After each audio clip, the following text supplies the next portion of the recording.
वर्तमान आम बेताल विक्रम 24 नंबर कहानी सुनिबा। बहुत इंटरेस्टिंग है कहानीटा। आसुन सुनिबा। राजा तापरे बेतालर शब शबर जो बेताल थिला शवस्थित बेताल को पुणी कांधरे पकईकिना चलिले। ताकू देखी बेताल कहला जे तुम जीवाशुआ द्वारा क्लांत हुई न, मु तो क्लांत हो पड़े। आज तुमको गोटे बड़ प्रश्नटे पचारि कहीकि सी गोटे कथा कहला। प्राचीन काल में दक्षिण पथरे धर्म नामर जड़े महाराजा थिले। अनेक राजा तांको अधीन थिले। तो मालव देशर चंद्रावती राणी गर्भर तांकर गोटे कन्या जात होता। तो कन्याटी जो बह योग्य है तो राजा केते जण ज्ञाती मिसिकी कौन कले ना राज्य भ्रष्ट करदे। सेठू राजा कौन कले ना कि रत्न संग्रह करके राणी आ चंद्रावती राणी आ झील सहित राति राज्य बाहरी चलीगले पलैले। तो मालवर सी कौन शशुर घर थी मालवर से मालव जाऊ जाऊ रास्तार कौन है ना से माने गोटे विंध्या टबी गोटे पहुँचले। से जंगल थिला से रात्रि यापन कले। तो सकाळ है बहुत सूर्यंकर किरण वर्षा है ताकू देखिकी माने जमती सत्य से किरण वर्षा कहूँ जंगल चोर मैंने अच्छा जानी। भयग्रस्त पत्नी आउ कन्या को सांगे नहीं राजा को तो जीवाक पड़ो। राजा अग्रसर हेले जाकि से गोटे दुर्गम गोटे भील पल्ली रे गोटे जाई पहुँचले। से जो भील पल्लीटा थिला ना से गोटे जमपुरी तुल्य थिला। से माने कौन करती दस्यु राजा माने कौन करती पत्नी कन्या मानकर वस्त्र समस्त अलंकार जो दूर देखला से दस्यु राजा राजा घर ना वस्त्र अलंकार सब पिंधि दामी दामी वस्त्र पिंधि लुंठन करने दौड़ी आसला।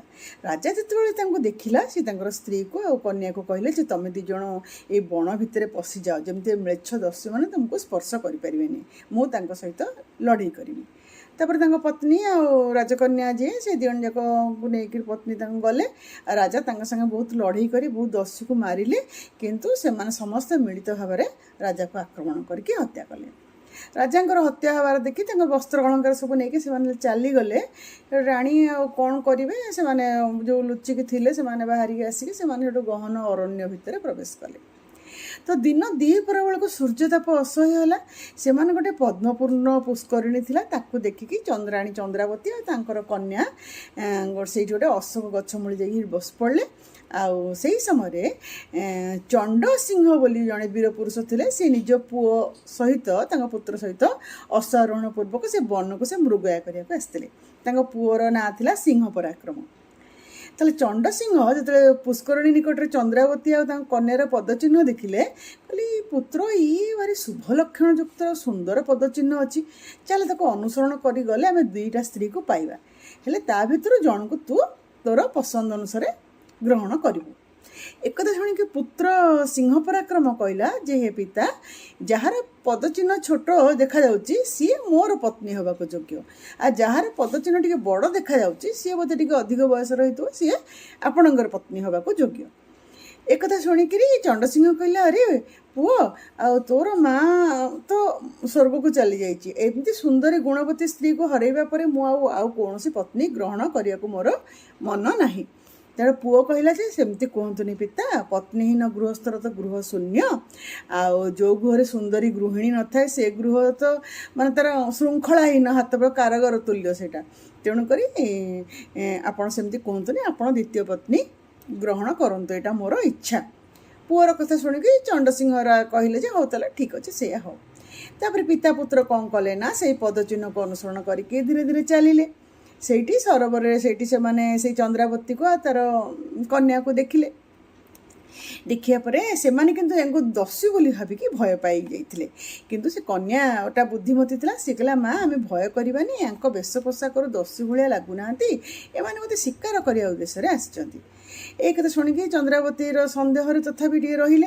यही समय से चंड सिंह कौन कले ना घोड़ार ओह्लैकि कहले जे सुंदरी भय करवा अनुचित आम दुईज शिकार करने को आसलु आमको विश्वास करके निर्भय कह तुम्हें दुईज जंगल में कहीं बुलुच कौन पे आसुच तापरे एत सुंदर तुम पाद आउ ये कंटकमय पथरे कहीं पड़ी आश्चर्यर कथा।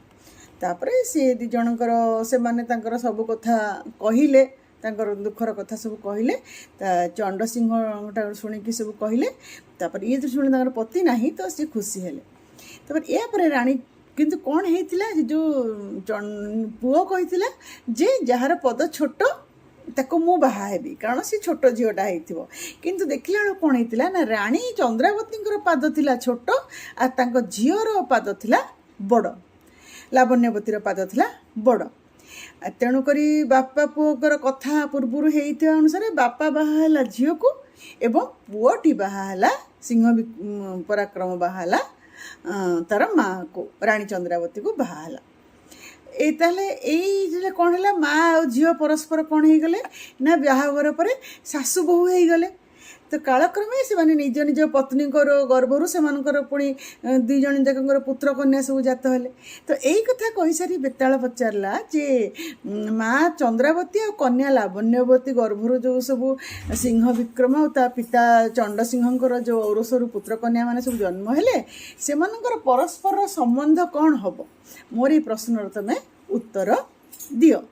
ତ ରାଜା ବହୁତ ଚିନ୍ତା କରିକି ମଧ୍ୟ ଉତ୍ତର ଦେଇ ନ ପାରିକି ନୀରବ ରହିଲେ।